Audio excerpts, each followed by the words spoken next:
Merhabalar çocuklar, yeni bir masalla karşınızdayız. Akıllı Horozla Tilki masalımıza hoş geldiniz.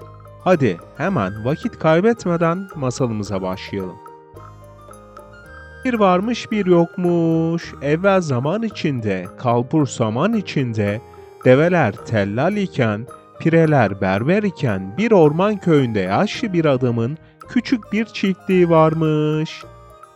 Yaşlı adam, karısı, kızı ve damadıyla birlikte çiftlikte baktıkları keçi ve tavuklara bakarak geçimini sağlarmış. Keçilerin sütünü, tavukların yumurtasını satarlarmış. Kıt kanaat geçinseler de günleri huzur ve mutluluk içinde geçermiş. Kümesteki tavukların başındaysa akıllı bir horoz varmış. Bu akıllı horoz kümesi çekip çevirir, düzeni sağlar, tavukları korurmuş. Olacak iş değil ya, olmuş işte. O bütün tavukları koruyup kollayan akıllı horozun başı günün birinde büyük bir belaya girmiş. Sinsi bir tilki kümese dalmış ve tavukları çalmaya çalışmış. Horozsa tavukları korumak için öne atılmış. Tilki tavukların çığlıkları içinde horozu boynundan kaptığı gibi kümesten çıkmış ve kaçmaya başlamış. Gürültüleri duyan çiftçi ve ailesi kümese koşmuş ama tilki çoktan kümesten çıkıp orman yoluna koyulmuş. Çiftçi hemen köpeği Karabaş'ın ipini çözmüş ve tilkinin peşinden salmış. Çünkü horozu çiftçi de ailesi de çok seviyormuş. Ona bir şey olmasını hiç istememişler. Horoz tilkinin ağzında savrula savrula giderken güçlükle konuşarak "Ben tilkileri akıllı bilirdim ama sen ne kadar da ahmak bir tilkiymişsin. Benim gibi cılız bir horozu yemek için arkandan gelen karabaşa yakalanıp öleceksin." demiş. Tilki horozun tahrik edici sözlerine çok sinirlenmiş ve "Hiçbir köpek beni yakalayamaz." diye bağırmış. Ama ağzını açar açmaz ağzından düşen horoz uçarak bir ağacın dalına konmuş. Tilki ormanın derinliklerine doğru kaçıp canını zor kurtarmış. Horozsa köpekle birlikte çiftliğe geri dönmüş. Çiftçi ve ailesi, tavuklar ve keçiler horozun sağ salim geri dönmesine çok sevinmiş ve mutlu ve mesut bir şekilde eskisi gibi yaşayıp gitmişler. Bu masal da burada bitmiş. Masalımızın ismi iyilik eden iyilik bulur. Hadi vakit kaybetmeden masalımıza başlayalım. Bir varmış bir yokmuş, gözlerden ırak bir ülkenin küçük bir köyünde bir genç kız, üvey annesi ve üvey kız kardeşiyle birlikte yaşarmış. Babası hayatını kaybeden bu genç kız, tıpkı kül kedisi gibi üvey annesi ve üvey kardeşinden zulüm görür, sürekli haksızlığa uğrarmış. Üvey annesi ve üvey kardeşi karın tokluğuna evin bütün işlerini ona yaptırırmış. Ama gördüğü bu kötülüklere rağmen bu genç kız çok güzel ve çok merhametli bir kalbe sahipmiş. Günün birinde üvey annesi onu ormana, dağ çileği toplamaya göndermiş. Yanındaki sepetine de çıkın olarak sadece bir somun ekmek koymuş. İyi kalpli genç kız orman yolunda tıngır mıngır ilerlerken 3 cüceyle karşılaşmış. Cüceler genç kıza karınlarının çok aç olduğunu, ona yiyecek bir şeyi verip vermeyeceğini sormuşlar. Genç kız hiç düşünmeden sepetindeki somunu çıkarıp cücelere vermiş. Bunun karşılığında cüceler genç kıza şöyle demiş. Birinci cüce, bu yaptığın iyiliğin karşısında her geçen sene çok daha güzelleşeceksin. İkinci cüce, düşünmeden yaptığın bu iyilik sana büyük bir zenginlik olarak geri dönecek. Üçüncü cüce, sen bize iyilik yaptın ve buna karşılık bir kralla evleneceksin demiş. Genç kız çilekleri topladıktan sonra mutluluk içinde eve dönmüş. Kalbinde zerrece kötülük bulunmayan genç kız, başından geçenleri üvey annesine anlatmış. Üvey annesi bu işe çok bozulmuş. Ertesi gün kendi kızının eline de bir sepet ve bir somun vererek ormana yollamış. O da orman yolunda o 3 cüceyle karşılaşmış. Cüceler ona da çok aç olduklarını ve kendilerine verebileceği bir yiyecek olup olmadığını sormuş. Kalbi kötülükten kararmış olan kız onları geri çevirmiş. "Hayır, size verebilecek hiçbir şeyim yok. Öksüz doyuran mıyım ben?" demiş. Buna karşılık cüceler ona şunları söylemiş. Birinci cüce, "Her geçen sene daha da çirkinleşeceksin." İkinci cüce, "Alnında 2 adet boynuz çıkacak." Üçüncü cüce, "Sefalet içinde yaşayacaksın." Günler günleri, aylar ayları, yıllar yılları kovalamış. İyi kalpli güzel kız o kadar güzelleşmiş ki bu güzelliği kıtalara yayılmış, dillere destan olmuş.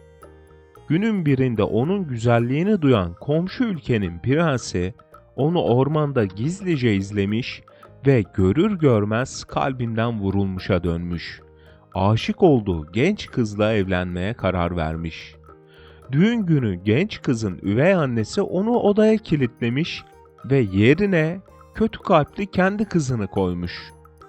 Düğün gecesi prens duvağı kaldırdığında boynuzlu ve çirkin bir kız görünce şok olmuş. Kötü kalpli kız o kadar çirkinmiş ki prens duvağı hemen tekrar kapatmış. O sırada sarayın penceresinden içeri giren bir güvercin prensin omzuna konmuş ve ona aşık olduğu güzel kızı üvey annesinin hapsettiğini söylemiş. Kötü kalpli kadını ve çirkin kızını zindana attıran prens, kurtardığı güzeller güzeli kızla 40 gün 40 gece süren bir düğünle evlenmiş ve sonsuza kadar mutlu yaşamışlar. İyilik eden iyilik bulur masalımız böyleydi. Karınca ile Güzel Kız masalımıza hoş geldiniz. Hadi vakit kaybetmeden masalımıza başlayalım.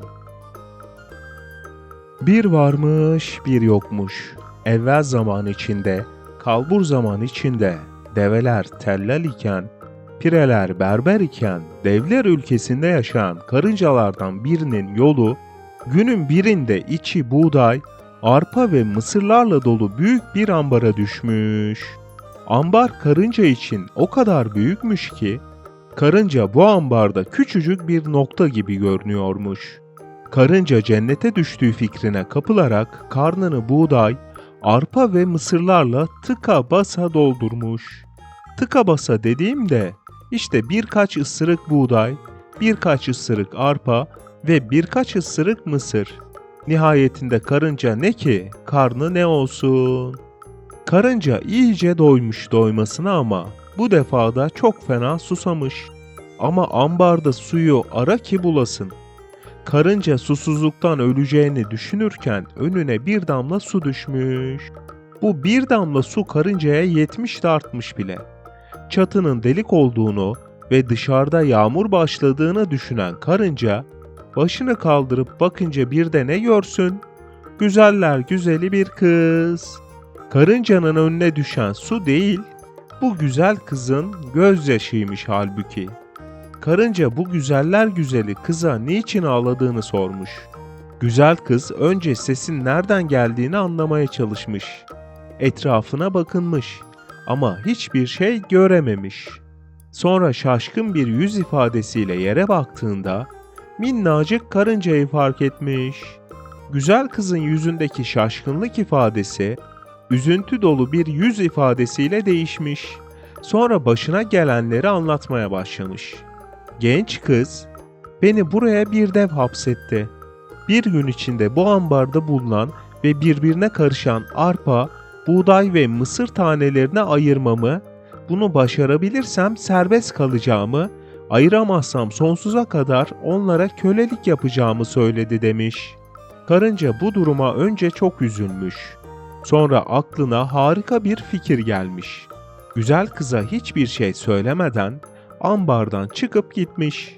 Yarım saat sonra ambardaki bütün deliklerden binlerce karınca içeri girmiş. Hızlıca bütün tahılları birbirinden ayırmışlar. Ertesi sabah ambara gelen dev, arpaların, buğdayların ve mısır tanelerinin ayrı ayrı yığınlar halinde ayrıldığını görünce çok şaşırmış. Bu durum karşısında güzel kızı serbest bırakmış. Güzel kız ve karıncalar ömürlerini sonuna kadar dostça yaşamış ve bu masal da burada bitmiş. Kurt ile Leyleğin masalına hoş geldiniz çocuklar. Bir varmış, bir yokmuş. Evvel zaman içinde, kalbur zaman içinde, develer telal iken, pireler berber iken, Kaf Dağı'nın eteklerindeki büyük bir ormanda aç gözlü bir kurt yaşarmış. Bu kurt o kadar aç gözlüymüş ki, karnı tok olduğunda bile yemek peşinde koşar, diğer hayvanları avlamaktan zevk duyarmış. Aylar ayları, günler günleri kovalamış ve dondurucu soğukların yaşandığı kara kış gelmiş çatmış. Kurt için kış günlerinde yiyecek bir şeyler bulmak çok daha zormuş. Günlerce aç kalan kurt çaresizce dolaşırken bir mağaraya denk gelmiş. Hem biraz ısınırım hem de belki bir parça yiyecek bulurum umuduyla girdiği mağarada bir de ne görsün? Kocaman bir ziyafet sofrası kurulmuş. Masada hiç kimse de yokmuş. Sevinçten ne yapacağını bilemeyen kurt yemeklere öyle bir saldırmış ki karnı davul gibi şişmiş. Aç gözlü kurt iyice doyduğu halde sofradaki buttan bir lokma daha alayım, mağaradan ondan sonra çıkarım demiş. Budu ağzına atmasını ama kemik boğazında çapraz bir biçimde sıkışmış kalmış. Ne yapacağını bilemez halde mağaradan çıkmış ve yardım aramaya başlamış. Ama hiçbir hayvan ona yanaşmıyor, saldırır diye korkuyormuş. Kurt en sonunda ormandaki donmuş gölün kenarında Leyleği görmüş. Görmüş görmesine ama onu gördüğüne de çok şaşırmış. Hemen Leyleğin yanına gidip ondan yardım istemiş. Leylek kardeş, boğazıma takılan kemik parçasını çıkarır mısın? Hem çıkarırsan sana bir hediyem olacak demiş. Leylek önce biraz korkmuş ama sonra çaresiz kalan kurda acımış ve tamam yardım edeyim demiş. Leylek korkarak yavaşça kurdun ağzına başını sokmuş ve kemiği çekip çıkarmış. Kurt hiç teşekkür bile etmemiş, sonra da senin bu soğuk kış aylarında buradan işin ne diye sormuş. Leylek de güneye göç edeceğimiz günlerde kanatlarımdan biri sakatlandı. İyileşene kadar beklemek zorunda kaldım. Sonra da sürüyü kaçırdım demiş. Kurt başını sallamış ve oradan uzaklaşmaya başlamış. Leylek arkasından şaşkınlıkla seslenmiş. Hani kemiği çıkarırsam bana hediye verecektin demiş. Kurt kafanı ağzıma soktuğumda boynunu koparmadım ya. İşte sana en büyük hediye bu demiş. O Görüşmek zaman dileğiyle. neymiş? Kötü bir kalbe sahip hiç kimse iyilikten anlamazmış. Bu masal da burada bitermiş. Maymun ve meyve ağacı masalına hoş geldiniz çocuklar. Bir varmış, bir yokmuş. Evvel zaman içinde, kalbur zaman içinde, develer tellal iken, pireler berber iken, uzak bir ülkede büyük bir meyve bahçesi varmış. Bu meyve bahçesinde yaşayan hayvanlar, diledikleri zaman bu meyvelerden yiyebilirmiş. Ancak meyve yemeleri için 2 şart varmış. Bu 2 şart, meyve ağacının yanına gittiklerinde başka bir hayvan varsa sırasını beklemek ve meyve ağacından meyve isterken ağacın ismini söyleyip lütfen demekmiş. Elbette açgözlülük yapmalarına da müsaade edilmezmiş.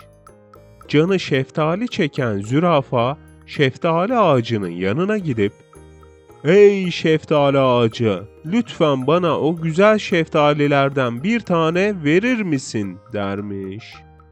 Veyahut canı armut çeken zebra armut ağacının yanına gittikten sonra "Ey armut ağacı, bana o güzel armutlardan bir tane verir misin?" dedikten sonra meyvesini alabilirmiş. Gel zaman git zaman bu büyük meyve bahçesinin bir köşesinde kocaman bir ağaç yetişmiş. Üzerinde de pembe yanaklı, iri iri meyveler varmış. Ama hiçbir hayvan bu meyve ağacının ismini bilmediği için bu meyveden yiyememiş. Meyve ağaçlarının isimlerini unuttuklarında bahçenin girişinde oturan Tonton ninenin evine gidip gördükleri meyveyi tarif ederler ve ismini sorarlarmış. Bu nine bütün meyvelerin ismini eksiksiz bilirmiş.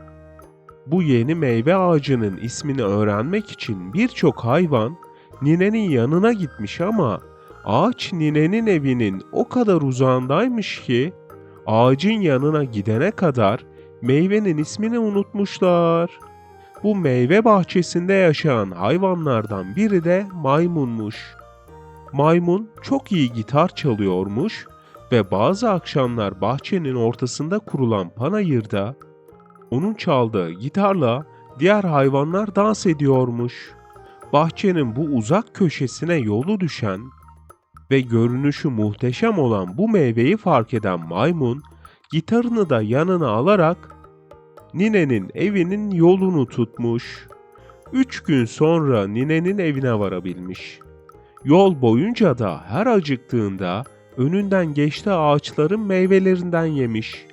Nineden ağacın ismini öğrenen maymun, bu meyve ağacının ismini unutmamak için bir şarkı bestelemiş. Maymun, yabancısı oldukları bu meyve ağacının isminin içinde geçtiği şarkıyı gitarıyla çalıp söyleyerek yürümeye başlamış. Yanından başka bir hayvan geçtiğinde ise onlar da ağacın ismini duyup öğrenmesin diye şarkısını sessizce söylemiş. Nihayet ağacın yanına varmış ve ağaçtan her zamanki gibi nazikçe meyveyi istemiş. Aldığı meyveyi ısırdığı gibi tükürmüş ve fırlatmış. Çünkü bu meyve görüntüsünün aksine çok ekşiymiş ve çok kötü kokuyormuş. Daha sonra arkadaşlarının buruşan yüzünü görüp eğlenmek için bu ağacın ismini bahçede yaşayan bütün hayvanlara söylemiş. Ama hiçbirinin yüzü maymununki gibi ekşimemiş ve hepsi de bu meyveyi çok sevmiş. Maymun meyveye sahip olamamış ama kurduğu tuzağa da hiçbir hayvan düşmemiş. Bu masal da burada bitmiş. Merhabalar çocuklar. Kaplumbağa, fil ve su aygırının masalına hoş geldiniz.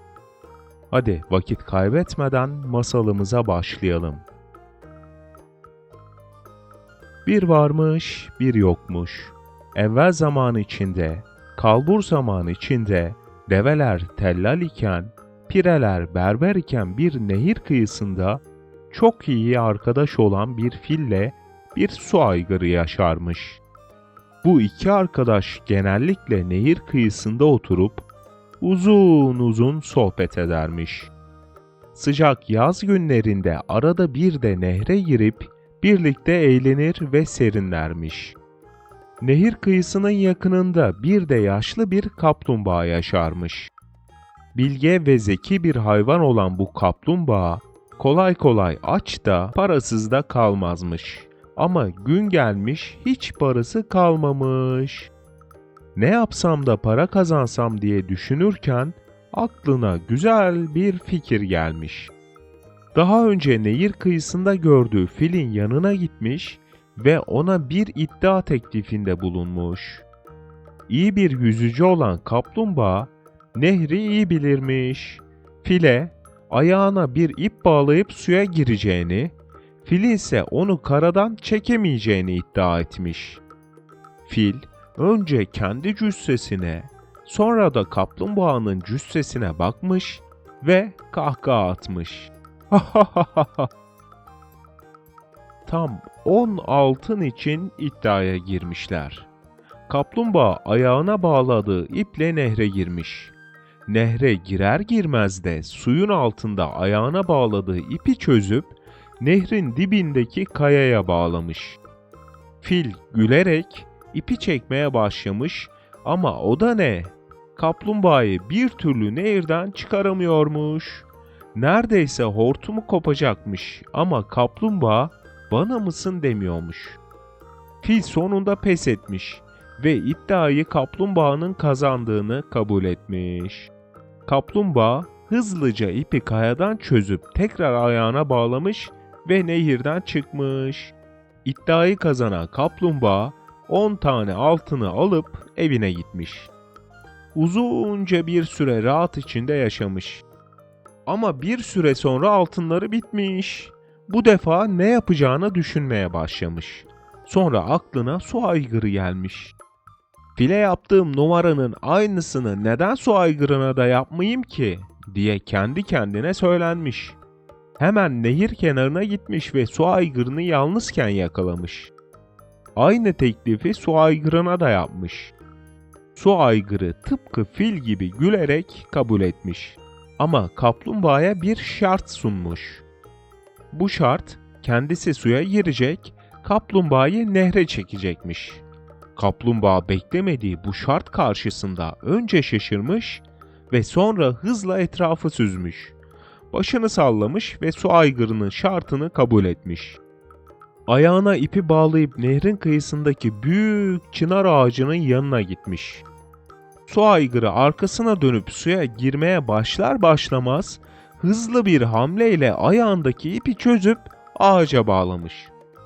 Su aygırı ipi çekmeye başlamış ama kaplumbağa yerinden milim kıpırdamıyormuş.